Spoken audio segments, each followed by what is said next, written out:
Well, I did query it at the time. I said, well, why is the foreskin here? And I said, well, what is this thing for? What does it do? I didn't understand. It doesn't do anything.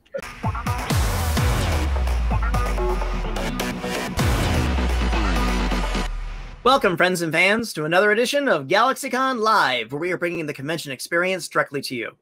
And today we are going back to the final frontier with some amazingly talented guests from several incarnations of Star Trek. So without further ado, let's beam them up. Our first guest is an actor, writer, and artist whose amazing body of work includes The Monster Squad, V the series, and of course, a beloved performance as Zorro. Today, he joins us to discuss his Star Trek roles, which include the anaphasic entity Ronan from Next Generation and First Minister Shakaar of Regehr from Star Trek Deep Space Nine. Please welcome back Duncan Regehr. Hey, Duncan, how are you? Pretty good. Good to see you. Good to see you. Good to have you back again. Thank you. Yeah, and how are you doing in your corner of the world? Pretty good, actually. I'm up here in Canada on Vancouver Island, and you know, in terms, I guess, you know, leading your question into the COVID crisis or whatever, we're doing pretty well. Awesome. You know? Yeah. Awesome. Very, very awesome. Well, I got you myself real quick. I just want to throw this out. Something I didn't get a chance to talk about last time too. Going way back to one of my favorite animated Christmas specials, A Cosmic Christmas. You did one of the voices on that? Wow. That has got to be 50 years ago. Wow. Yeah. I did all the voices, I think.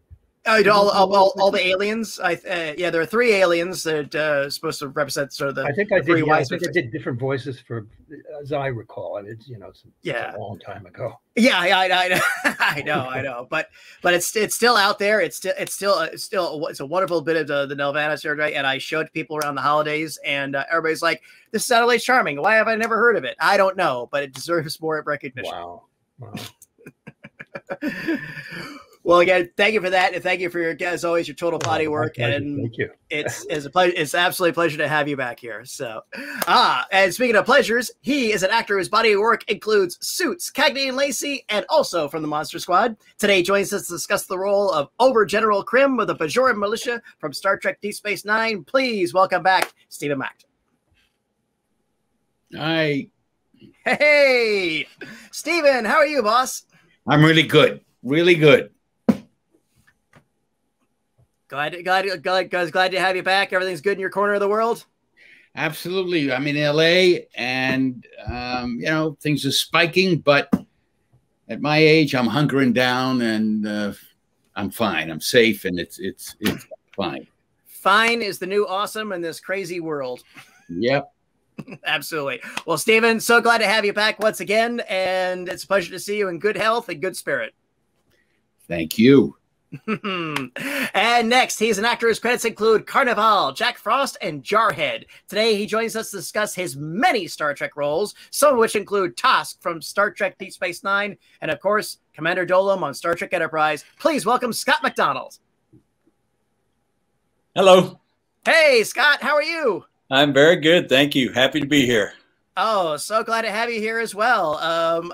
My housemates leapt for excitement. They were like, "He was on Carnival!" And he started jumping around like crazy. So, again, great body of work, and such a pleasure to have you here. And again, you kind of had the quadfecta, I believe, of you were on all of them. Next Gen, somebody told me at a convention that there's 12 of us who did all 4 of the lead guest star on all 4, Voyager, Enterprise, Next Gen, and Deep Space Nine. I don't have any verification of that stuff, but the fans, they love that kind of stuff, and I'm always interested to hear it, because I'm not a big tracker of that type of thing. So it's always kind of fun to, you know, there's people who come up to you and can quote you your lines better than you knew them when you did the part. So this is very, very true. Very true. Well, right. We're still trying to see if we're trying to get a connection going on with some of our other presidents, Brian. But in the meantime, though, first of all, gentlemen, thank you for joining us once again on the GalaxyCon virtual stage. Absolute pleasure to have you all here today. Our team is going through our chat room, pulling out the questions for us. In the meantime, I just like to throw this out. Star Trek being what it is, a sci-fi show, a lot more challenges than any normal production. Costuming, special effects, and of course, makeup. So with all these imponderables going on top of regular challenges of TV production, for each of you, what was the craziest day you had on a Star Trek set? I had a 22.5-hour day when I played Tosk on Deep Space Nine. I arrived at 3 o'clock in the morning. It was a 6.5-hour makeup to get in it and an hour and a half to get out of it. So I had a 8-hour day locked and loaded just in the makeup chair when I played that part. We got a little faster at it over the 8 days, but that's the reason that one of all my Star Trek performances is maybe the one I'm the most proud of, because that wardrobe and costume was just a complete war zone. It was hard contact lenses. The mask was glued inside my lips. I had fangs, and I had a ton of dialogue that was technobabble. So I had to have good speech clarity, which is not easy to do sometimes when you're in those suits and you can't hear. And it's this odd cacophony because you're buried. So I would say that one for me, just because of that suit. I lost 16.5 pounds in an 8-day shoot just sweating. Wow. It was a full neoprene wardrobe. The only parts of my body that were exposed were my palms of my hands and my eyelids. That'd do it. And I know other Trek actors. It was grueling. I know other Trek actors have said too, with the contacts, it's like you got to be off book before you get to the set because you'll never be able to read your script once you get there. They weren't my prescription either. They were just those that cut a pupil hole for you in the hard contact. So sometimes it would move and all I could see would be orange because it was a kind of a cat's eye contact lens filter. That was a rough shoot. That was a rough one. Absolutely. Stephen, what can you recall? I recall I had a really easy time because I was playing Krim and all I had were kind of like 3 or 4 little duct tapes. But what it caused me was to think back upon an interview that I had with Roddenberry when he offered me the role of Picard. And I said I didn't want to do it. And he asked me, why not? I said, because I don't want to talk to guys with 10 heads for the rest of my life. And he said to me, that's not what it's about. I said, what's it about? He said, it's about Moses going into the wilderness with his people and discovering moral truths about himself. I said, what? And I said, I don't get that at all. He said, Stephen, they're lost in the wilderness. Flash forward 35 years, I became a Jewish chaplain. And had I known what I knew then, way back, I would have said, give me that fucking part. Jesus. I missed it. I really missed it, about people making mistakes and discovering through trial and error who they are. Now, that would have been a very different thing from Paterfamilias with Stewart. But he wanted that guy to make mistakes and go on into life. At any rate, it caused me to think back about that, just because I had 3 or 4 little notches on my nose. Duncan had the same makeup effect as a Bajoran. Yeah, you guys both got off a lot easier than poor Scott. Well, I did query it at the time. I said, well, why is the foreskin here? And I said, well, what is this thing for? What does it do? I didn't understand. It doesn't do anything. Anyway. So, Duncan, with your appearances, what was, I think, the craziest day you had, either as a Bajoran or as the entity known as Ronin, which we'll leave it at that. If people have seen the episode, they can make their own decisions about what he was and his intentions. I think actually meeting Patrick was a very odd experience because reflecting on it, it was great fun. But I mean, he was introduced to me on the set. I'd already been in the clinch with Gates McFadden, and I guess Patrick wanted to know whether I measured up or not. And he walked right up to me and stared right into my face from down here, of course, because I'm quite tall. And he kept staring at me. So I thought, well, this is a staring contest. I'll just stare right back at him. And he finally gave in and said, "Oh, you'll do." And I said, "Well, give us a kiss then." And did he? Yeah, he just laughed. Okay. We got on well. We got on well after that. But he really wanted to see whether I was worthy or not of his girlfriend, I guess. And you know, so he wanted to test me a little bit. And I like being tested. That's fair. Yeah, that's fair. That's absolutely fair. Now, we had you on last time. You said you like to sort of sit down and do like some sketches of your characters and stuff. Did you do that for your Star Trek appearances? No, I didn't. I did it for, you know, roles that you know, I worked as the lead in a series. Say, I did a lot of different renditions of Dracula, a lot of different, a lot of work on Zorro, you know, to establish the character. It helps me do that. But I certainly didn't have time to do anything like that with the characters that I played on Star Trek, or either of them. Yeah, definitely. And were you, for the Next Gen episode, Sub Rosa, were you like, okay, they're going to give you a sci-fi suit. Oh, here is a Victorian era Scottish Highlands outfit. Yeah, exactly. And by the way, we don't want you to do a Scottish accent. We want an English accent. So, okay. Sorry, fair. Yeah. Fair. And speaking of costuming, Scott, the Dolem's armor, how long, I mean, the makeup alone, but how long was it to get into hit just the costume alone after the makeup had been applied? Well, by that time I had already done, I did Tosk, then I did Nivek, then I did Jem Hadar on Deep Space Nine, and I had played a Klingon.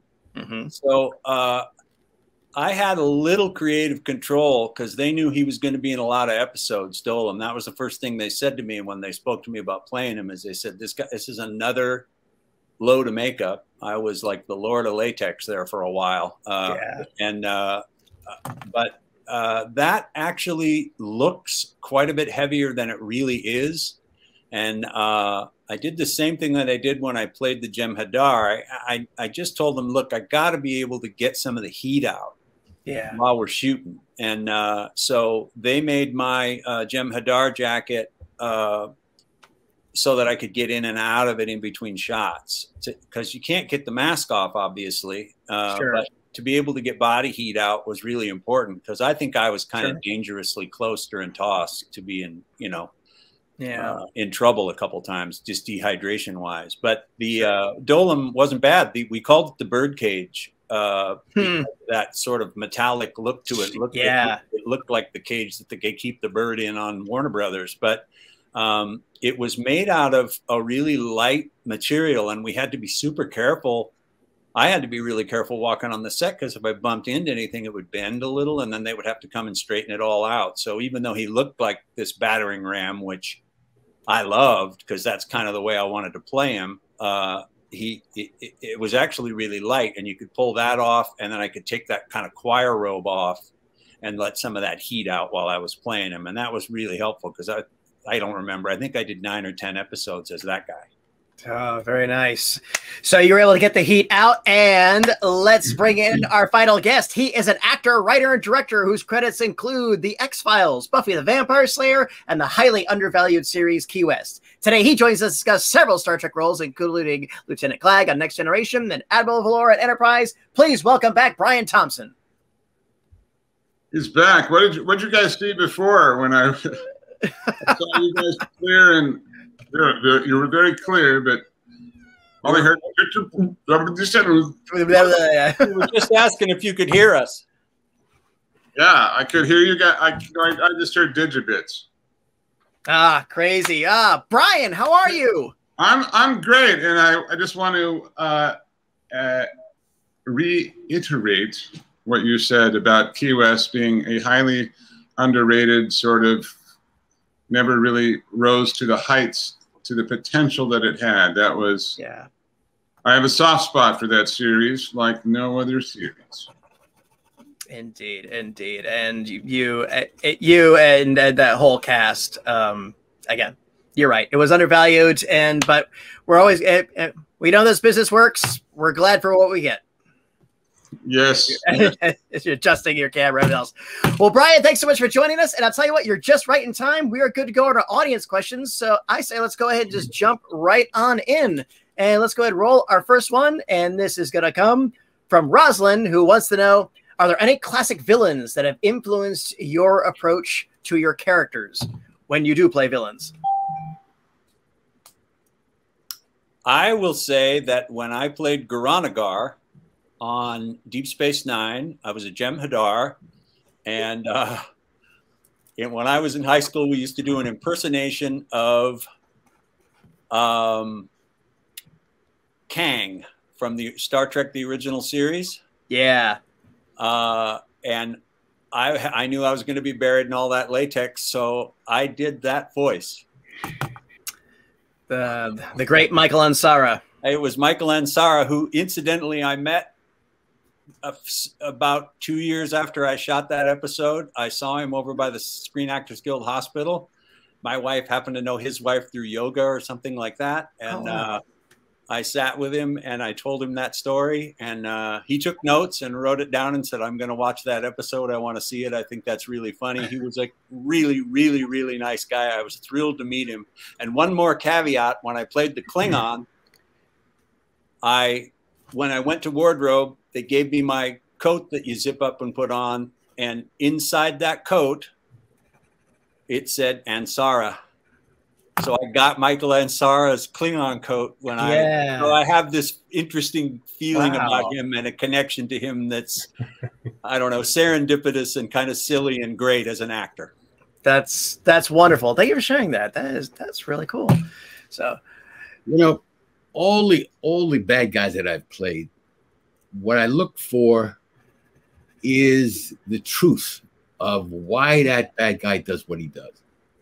And it just allows a whole wellspring of shit to come out of me and funnel and not make any judgment about what I'm doing, except that that's what I want to do. And if it includes getting rid of people, destroying their lives, undercutting them, that's where I go. And it took me a long time to learn that, but I've had several, reincarnations of that guy in different places. Sliders was one. Yeah. Another one was opposite Brad Johnson in a Texas movie, in a movie where I killed everybody I could and never flinched from it, never made a judgment. And I think it was a great acting teacher I had, Milton Katselis, who cured me of not wanting to play bad guys. He says, you always have an organ reject. You don't want to play bad guys. When I started to study with him, he said, that's because you need to play bad guys. You haven't resolved that shit in you, and you got to do it. So after that, it was an interesting journey. Fair. Oh, that's fantastic. Stephen, I don't have a Michael Ansara story, but I have animal stories. When I approach these villains, something hurt them and caused them to get absurdly angry. So I look for the source of that hurt. And then what Stephen said, no judgment. Jumping back to Key West, since I'm fond of that story, when I was there, we called him Pirate Carol. He taught me how to pull sharks out of holes underwater by their tails. True story. You want an adrenaline rush? Grab a hold of a shark by a tail. Yeah. So I grabbed a 3-foot shark. You got to grab them with 2 hands, otherwise they can bend around and grab your wrist. So you got to get 2 hands on them. I grabbed one and we brought it in a boat. It was live and snapping, and it looked at you with those 2 little blue eyes with pure hate. So you talk about a lack of judgment, this singularity of purpose. That animal 100% of its energy just wanted to kill me. Yeah. No judgment, just primal drive with pure intensity. So that face that Brian was just making, he drove a stake into my heart in the Kindred while he made that very face. I think another element. I can attest that he's pretty good at that shark One face. other element that I wanted to mention He was finished it off quick and he relished the moment. That was another show I wish had gone further. I was a big fan of the tabletop game in the 90s, and we were all so excited. Hey, they're going to do a show! Yeah, that's showbiz. Going back to Stephen's comment about playing villains, years ago I did a television series for Warner Brothers called Wizards and Warriors, and in it I played a character named Prince Blackpool, and it was sort of in a way it was a kind of a comedy, but with another actor who was also a villain in it, my cohort played by Clive Revel.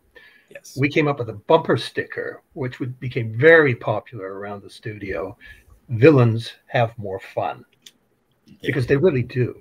They know what they want, and they have a plan to how to go after that. The hero is the guy, his agenda is really to stop the villain from doing what the villain's doing. Yeah.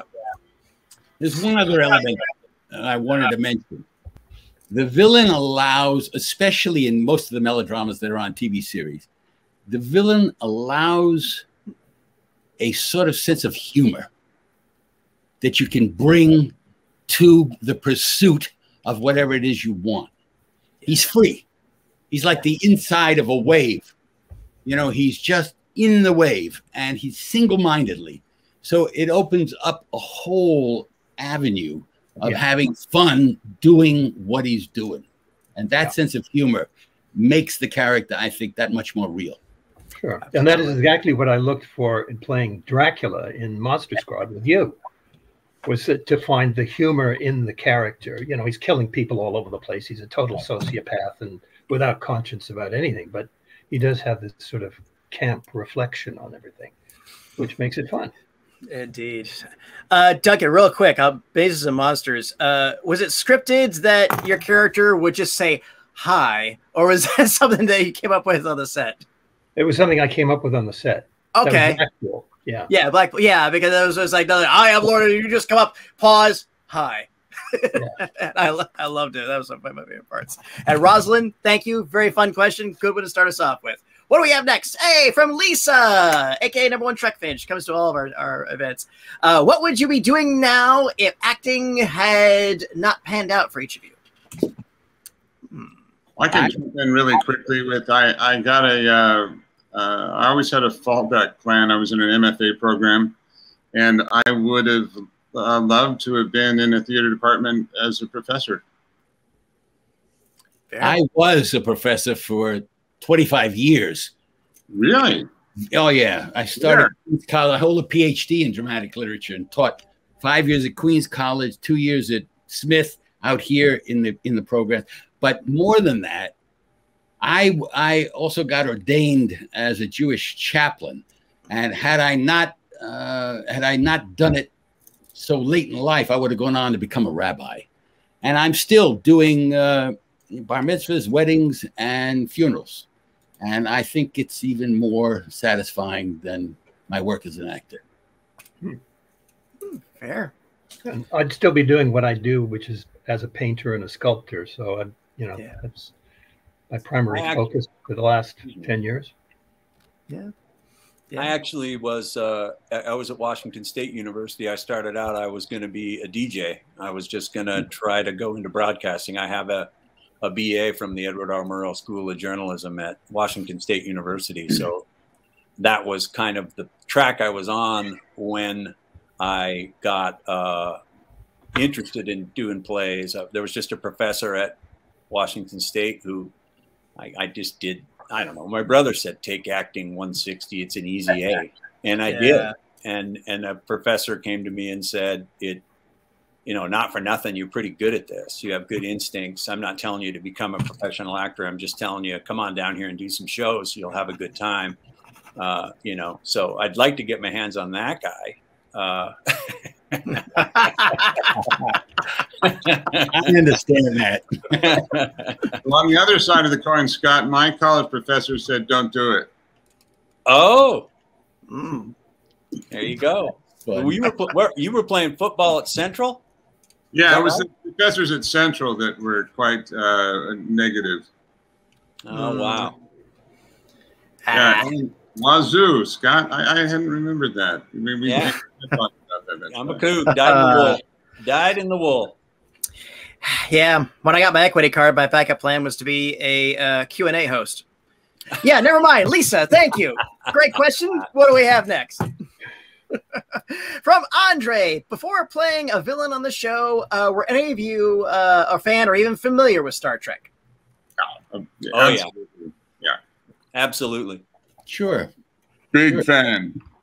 Sure. Shatner. I knew Shatner from another television movie called The 10th Level. And it was about the Milgram experiments of shock treatment, shocking people and see how far people would go in administering shocks close to killing people. And he was Stanley Milgram. And I met him there with Ossie Davis and Vivica Lindforce. And I had known his background. And that's one of the reasons I didn't want to do Star Trek. Oh. Yeah, that's fair.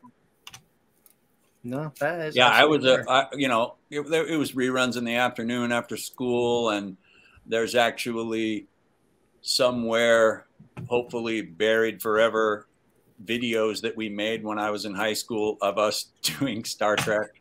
We were, everybody was quoting Shatner and Spock and Scotty, and all through high school, it was just a complete part of our upbringing. The original series. Yep. Couldn't pass it through. The power of early syndication. A quick note: William Shatner currently hired my daughter and her husband to take care of his 14 reining horses. Nice. He's over 90 and competes in the arena on horseback. Yeah, he's amazing. Wow. It's pretty amazing. He's still a great rider. Yeah, so it's really cool to be hanging out there, and I'm hanging out with Gavin Kirk. We're actually hosting charity events for his horse charity in a few weeks. So yeah. And here's one from Cheryl. Aside from Star Trek, well, I'll just say, let's face it, what have been your favorite roles in your whole career? Key West, Sheriff Cody on Key West, #1. I'll say I had a great time on Carnival on HBO playing Burley. I was just coming off of playing Commander Dolan, which was a 4.5-hour makeup, latex-laden, rough road of 10 episodes of sweating and struggling through that gear. So I got to grow my Fu Manchu in and throw a little Texas dirt on my face. I was in the makeup trailer for 10 minutes max every day, and I was absolutely loving the freedom of just showing up. And he's by no means the star of the show. I was just there playing this great character, and they eventually gave me a little bit more to do. So there was a little bit of kind of actor ego assuaging in that for me that I earned my way. But that show was a lot of fun, and it was a really, really, really cool company of people. They were all really great. And, it was all exteriors outside, shooting in the California deserts and set in the 30s with all that period stuff. And, the art direction and the production design of that show were brilliant. So it was just a pleasure to be free of all that latex and just get to play this disgruntled roustabout, being a disgruntled actor. It was easy. Yeah, you're right. I was considered to be a third of the HBO trifectas of Sopranos, Deadwood, and I was considered Carnival to be in that mix. Thank you. I like that show. I wish we would have got one more year. Yeah. I think one of my most favorite roles of the recent run, one where I played Professor Gerard opposite my son on Suits. Oh, great.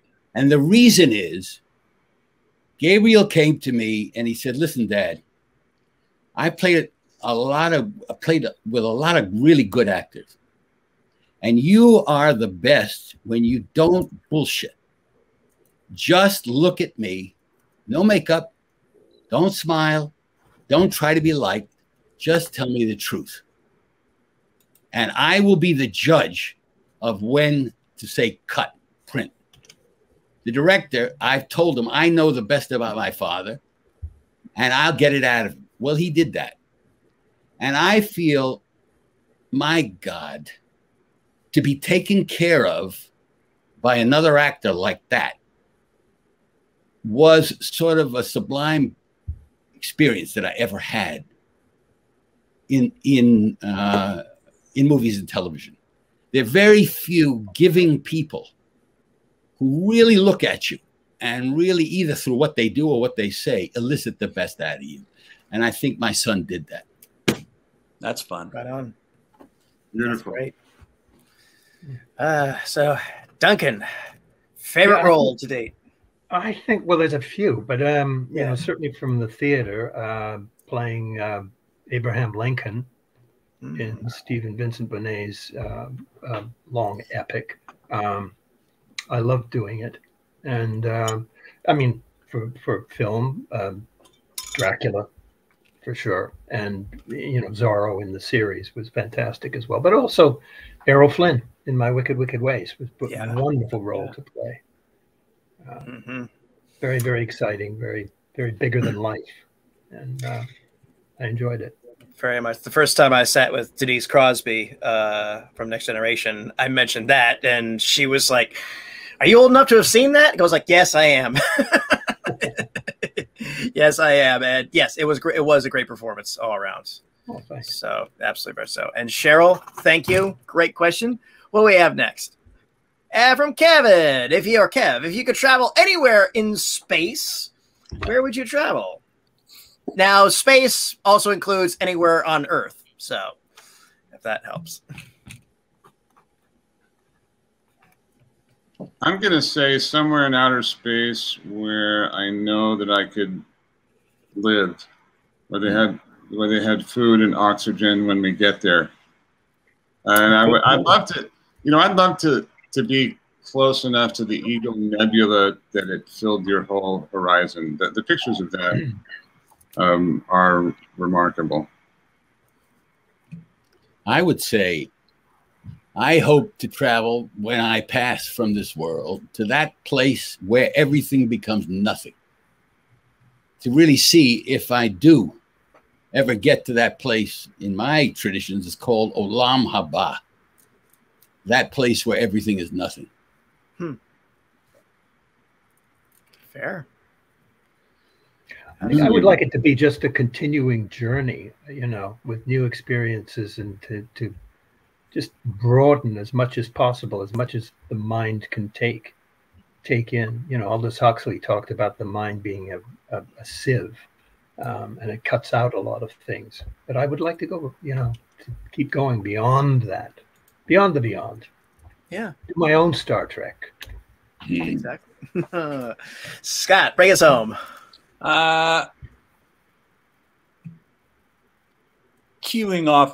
Drafting off of Brian a little bit, I think I'd like to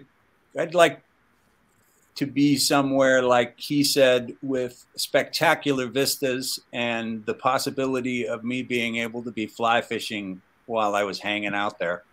It's a religion for those of us who do it the way we do it, and there's a zen to it and a peace to it that, I mean, I literally feel my shoulders drop inches when I get into the Kootenai River up in northwestern Montana, where I grew up, and it's something like that in space, in another galaxy, then I'm on board. Scott, how fond of you are A River Runs Through It? I love that movie. I think it's they really captured his ethos of the water and I mean, when he says I'm haunted by waters, yes. When I was a young guy, that didn't mean a lot to me, but now I got some friends that are in that river that are gone, and sorry, I'm choking up thinking about it, but it's like I said, it's a religion. There's a piece to that. I mean, if you catch a fish, it's just gravy. It ain't about the fish, you know. Unwilling to leave the fish that had yet to be caught. Yes. Yes. Do you have a disdain for bait fishermen? No, I don't. I don't. I get it, but there's a hunting aspect to it. Standing on the water, watching the water, you see a fish rise, you mark him, you figure out where he is, you figure out whether or not you can get your fly over his nose, and then when you get him, it's a little different than I threw my hook under the water and I got one. It's there's a little bit of a different science to it, and there's a little bit. My personal feeling is there's more of a satisfaction to it, but that was a great part of that movie was the actor coming home pretending like he was a big Montana boy, because all of my friends love to rake me over the coals and do that to me when I'm in my hometown in Libby, Montana. So I was also working in a film right then called Fire in the Sky with Craig Sheffer, who was the lead in River Runs Through It. So I was exchanging fishing stories with him, and I didn't get to fish with him, but I was fly fishing the North Umpqua River while we were shooting Fire in the Sky, which was, I mean, I think I was on that movie 8 weeks and worked about 10 days on it. I was what they call the cover shot. And I was just waiting to shoot my scene when it rained, and it never rained. So I was on a paid fly fishing trip, and it was phenomenally great. There you go. Yeah. Kev, thank you. Great question and very thoughtful answers. Thank you for asking that. Hey, what do we have next? Here's one from Seth. What message do you think Roddenberry has been trying to tell in Star Trek?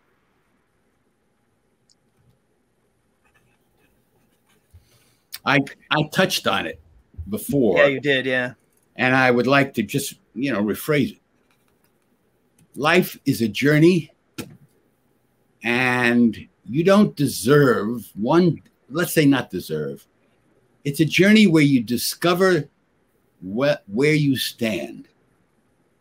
Do you stand on the side of an evolving moral truth, an ethical arc in the universe, which I think Roddenberry did?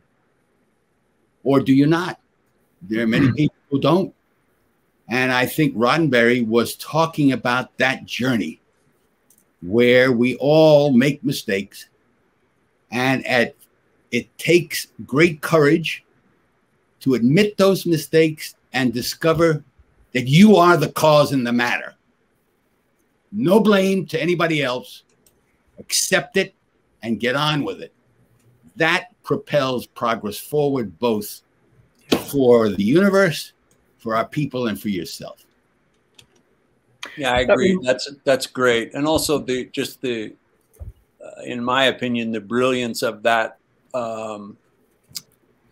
inherent diversity. He didn't even comment on it. He just had diversity. On the deck of that ship, there was an Asian, there was an African American, there were people in power that at that time hadn't been seen that much on television, which I thought was some pretty prescient thinking. He didn't belabor the point. He didn't rub it in or anything. He just put them there, and they worked. And there was a great message just in that simplicity, I thought. Yep. It reminds me what Stephen was talking, what you're both talking about, and Roddenberry possibly. It reminds me of a quote by T.S. Eliot. Only those who will risk going too far can possibly find out how far one can go. So it's about being open to everything and moving forward with grace, humility, and bravery. Yeah. Very much so. Brian, what's your take? I can't add much to what's so gracefully already been said. Yeah. But to boldly go and to do that, to risk, attempting something that, when it's done, looks like a mythological path. Yeah, very much so. For my own 2 cents, I think what Roddenberry gave us was a non-dystopian future. And a lot of sci-fi seems to be predicated on things get a lot worse and they never get better. And he said, no, things do get better, but he also created a format where you could still have it action and adventure and social commentary and all that in between. And I think it was a very delicate balancing act. And when I always think of Roddenberry, that's the ideal I think of, that he sold the show as Wagon Train in Space. and he was surreptitiously throwing in a lot of commentary underneath the eyes of those who may have taken umbrage with it. And Seth, thank you. Great question. I think we have time for one more. Let's see if we can go on a really fun one. And here's one from Dana. Oh, wow. Who is the greatest fictional villain ever? Wow.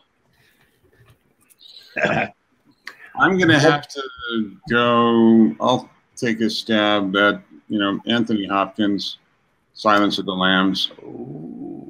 That, I don't get scared watching villains very often, but he did. That was, yeah. It was probably tops in my book. Yeah. For me, it was Klaus Kinski as Dracula. Yeah. The remake of Nosferatu. Yeah. Yeah. I'd have to second that. I second that. That's for sure. Kinski. Yeah. I agree with all of those. I'm going to go to a Star Trek couple of episodes. David Warner, when he's torturing Picard as the Cardassian, those two Brits going toe-to-toe, all of that malevolent writing by those two brilliant Shakespearean trained actors. I mean, I was just drooling watching it. It was, so I'm just going to throw David Warner in there because I just thought that was just so subtle. I mean, he's sitting there eating a meal while he shocks Picard. There was a subtlety to it that taught me things as an actor to think, oh, this guy's playing against all the type and it's working like a charm. It's even more horrifying because he's not doing anything at all other than just a little bit reveling in his torture. It was quite a brilliant performance. I highly recommend people who haven't seen it going back and watching those two go, because that's just a pair of great actors showing you great acting. Yeah. There are four lights. Yeah, very much so. For me, Wicked Witch of the West from Wizard of Oz. The total opposite. It's a primal childhood, no apologies. She's just evil and she's green and we'll never know why. We never need to know why. And that's all you need sometimes. Gentlemen, this has been an absolute delight. Any final words for our audience before we take our leave?